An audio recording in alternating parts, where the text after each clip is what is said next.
What a wonderful gospel passage the church has given to us on this Mother's Day. Jesus says, "It was not you who chose me, but I who chose you and appointed you to go and bear fruit that will remain, so that whatever you ask the Father in my name, he may give you. This I command you, love one another." And we celebrate today the love of our mothers for us and our love for our mothers. And love is not always easy. That's why it's so precious. A mother named Nicole Johnson wrote a book entitled "The Invisible Woman: When Only God Sees." Sue Johnson from our parish, who is a mother and also a teacher in our school, gave me an excerpt from this book last year on Mother's Day, and I saved it. And as I took a look at it, I thought I might use this passage from that book to enable you to reflect upon motherhood along with me. So here is the tribute that the author Nicole Johnson pays to mothers everywhere. These are her words. "It all began to make sense. The blank stares, the lack of response, the way one of the kids will walk into the room while I'm on the phone and ask to be taken to the store. Inside, I'm thinking, can't you see I'm on the phone? Obviously not. No one can see if I'm on the phone or cooking or sweeping the floor or even standing on my head in the corner, because no one can see me at all. I'm invisible. Some days I'm only a pair of hands, nothing more. Can you fix this? Can you tie this? Can you open this?" Some days I'm not even a pair of hands. I'm not even a human being. I'm a clock to ask, "What time is it?" I'm a satellite guide to ask, "What number is the Disney Channel?" I'm a car to order, "Right around 5:30, please." I was certain that these were the hands that once held books, and eyes that once studied history, and a mind that graduated summa cum laude. But now they've disappeared into the peanut butter, never to be seen again. She's going, she's going, she's gone. One night, a group of us were having dinner celebrating the return of a friend from England. Janice had just gotten back from a fabulous trip, and she was going on and on about the hotel that she stayed in. I was sitting there looking around at the others, all put together so well. It was hard not to compare and feel sorry for myself as I looked down on my out-of-style dress. Well, it was the only thing I could find that was clean.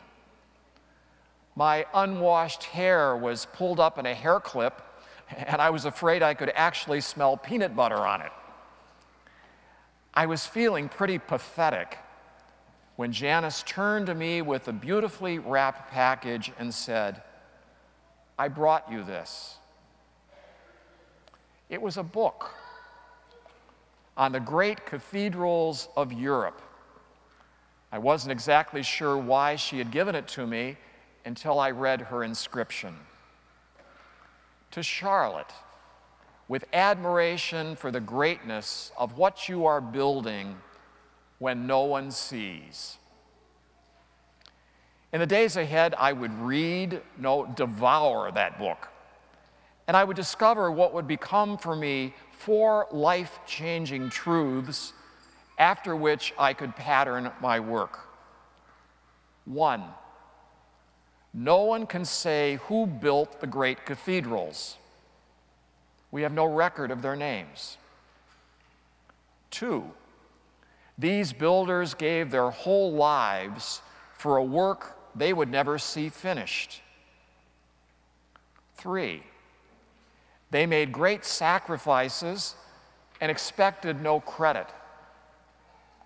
4, the passion of their building was fueled by their faith that the eyes of God saw everything. A legendary story in the book told of a rich man who came to visit the cathedral while it was being built. He saw a workman carving a tiny bird on the inside of a beam. He was puzzled and asked the man, "Why are you spending so much time carving that bird into a beam that will be covered by the roof? No one will ever see it." And the workman replied, "Because God sees it." I closed the book, feeling the missing piece fall into place. It was almost as if I heard God whispering to me, "I see you, Charlotte. I see the sacrifices you make every day, even when no one around you does. No act of kindness you've done, no sequin you've sewn on, no cupcake you've baked is too small for me to notice and smile over. You are building a great cathedral, but you can't see right now what it will become." At times, my invisibility feels like an affliction, but it is not a disease that is erasing my life. It is the cure for the disease of my own self-centeredness. It is the antidote to my strong, stubborn pride. I keep the right perspective when I see myself as a great builder, as one of the people who show up at a job that they will never see finished, to work on something that their name will never be on. The writer of the book went so far as to say that no great cathedrals could ever be built in our lifetime because there are so few people willing to sacrifice to that degree. When I really think about it, I don't want my son to tell the friend he's bringing home from college for Thanksgiving, "My mom gets up at 4 in the morning and bakes homemade pies, and then she hand bastes that turkey for 3 hours and presses all the linens for the table." That would mean I built a shrine or a monument to myself.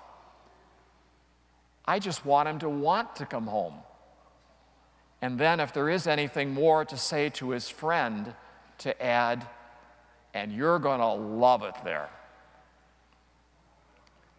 As mothers, we are building great cathedrals. We cannot be seen if we're doing it right.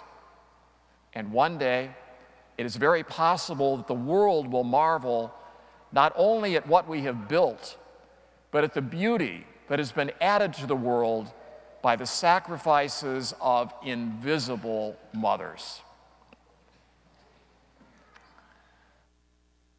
To all of our wonderful mothers and grandmothers and godmothers, and to all of the women that show us a motherly love, may God give you, for every storm, a rainbow, for every tear, a smile, for every care, a promise, and a blessing in each trial. For every problem life sends, a faithful friend to share. For every sigh, a sweet song, and an answer for each prayer. You are building a great cathedral, and you should be proud of your accomplishments. And mothers, visible and invisible, we invite you this weekend to take a bow.